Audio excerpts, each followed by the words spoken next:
After months of comprehensive ground and T-33 testing, the first air vehicle is deemed ready for its much-anticipated first flight. The flight test must prove not only vehicle airworthiness, but also that the command and control link between the aircraft and the mission control station is reliable. Technology. Yep. Yeah, apparently they reset like a barrel setting or something like that over there. May 22nd, 2002. The sun slowly rises over Rogers Dry Lake. It is an auspicious morning that marks the first demonstration of the UCAV system. The flight will be commanded from the Mission Control Console in the on-site Mission Control Station trailer. This console will provide the operator with the decision aids and situation awareness necessary to control the UCAV. Though only one air vehicle will be tested today, the Mission Control Console is designed to control up to 4 drones simultaneously. Takeoff on my mark. Ready, ready, mark. Takeoff command issued. Crow mix is in. Throttle up.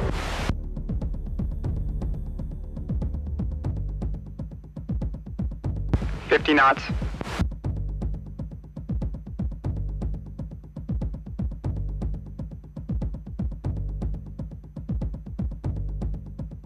$120 knots.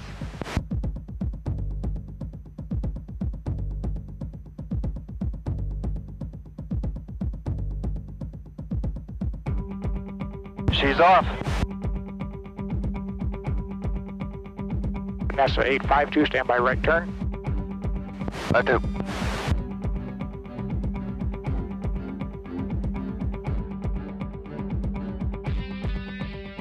And Stingray 1, I'm showing 19 or 7 knots, 7,540 feet.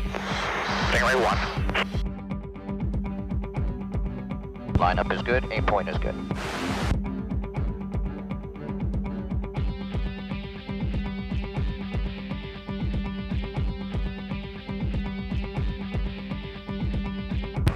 Touchdown. The day is a complete success. In the 14-minute flight, the X-45A reaches an airspeed of 195 knots and an altitude of 7,500 feet. It is a significant jump in the maturing of the program's innovative technologies. The flight marks the beginning of what will be a 9-month-long flight demonstration system checkout.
Stingray 02's final approach, 23 right.